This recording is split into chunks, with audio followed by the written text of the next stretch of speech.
Deep thoughts.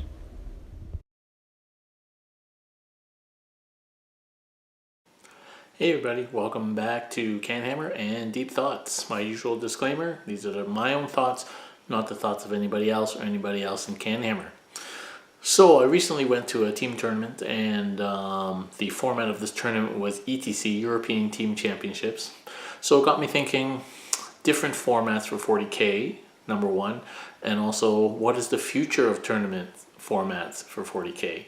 So let's get into it. So ETC versus ITC, I guess ETC and ITC are the two most common, I think.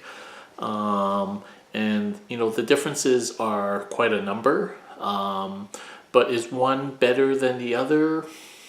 I don't think so. I think each has its advantages and disadvantages. Certain tournaments like Adepticon will have their own comp as well. So, you know, at the end of the day, you make whatever comp you want to if you're running the tournament, and you live and die by the choices that you make. Some people will choose to go to a tournament because of a certain comp. Some people will choose not to go because of a certain comp. And at the end of the day, if they're all worth ITC points, then, and that's what people want is ITC points, then I guess it doesn't matter.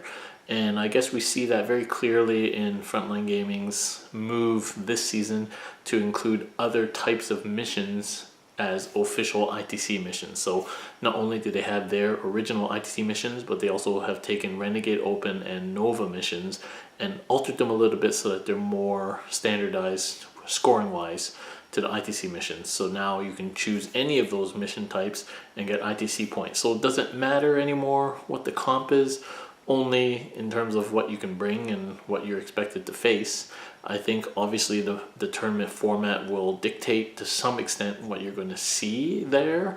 So, you know, I think if you were to go to the ETC is a little bit different. The ETC comp is also for team tournaments. So, but I suspect if you were to play ETC in just a singles format, you might see less battle companies, for example, because you're already 8 victory points in the hole. At places like Adepticon, where they allow multiple Wraith Knights, you're going to see multiple Wraith Knights. Tournament comps that allow Town Hours, we've seen the effects of that. So I guess you live and die by what you choose, and what people will bring kind of semi-depends on the comp as well. So is one better than the other? I don't think so. It was a little bit, for example, this tournament is a little bit weird in the first couple of games to get used to scoring at the end of my turn again instead of scoring at the beginning of my next turn.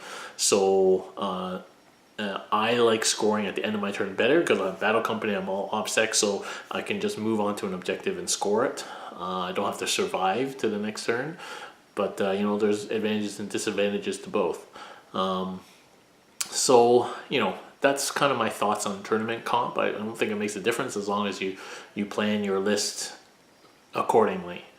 Now, what's more interesting is the future of tournament formats. So I think we're going to see a simplification of 40K. And they already told us they're going to bring 3 ways of playing, like narrative and matched play. So will we see a GW official tournament format? And we might. They kind of have set the bar now for Age of Sigmar in terms of running all the Sigmar tournaments that they've run at LVO and at Adepticon and in England.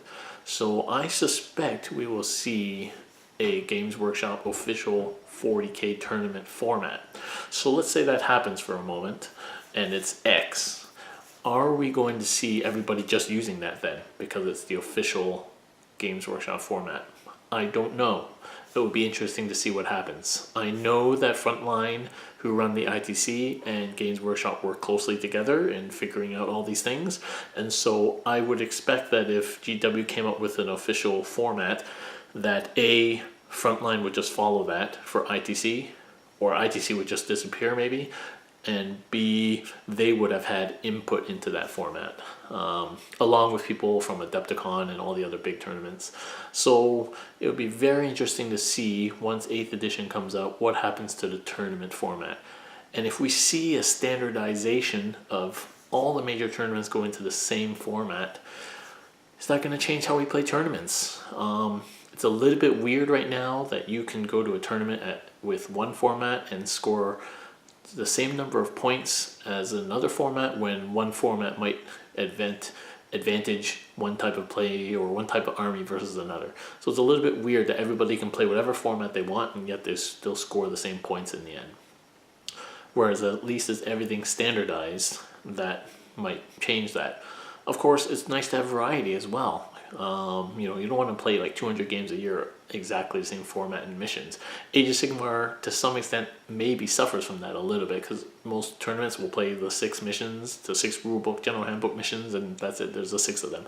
And in the tournament of 4 rounds, 5 rounds, 6 rounds, you're going to get like one of each games of those. So it'll be interesting to see what happens with 40K and an official GW tournament format. I suspect it's going to happen, so it will be interesting to see what happens. And then will people try and alter that format? I don't know. Maybe. I don't know if anybody's altered the Age of Sigmar format other than, say, allowing sideboards or no sideboards or whatever. But I just wonder if anybody's going to make their own sort of version of official GW format. I guess it depends on what it is when it comes out, if it comes out. Yeah. So that's my deep thoughts for today. Let me know your thoughts on this subject below. And once again, thanks for watching.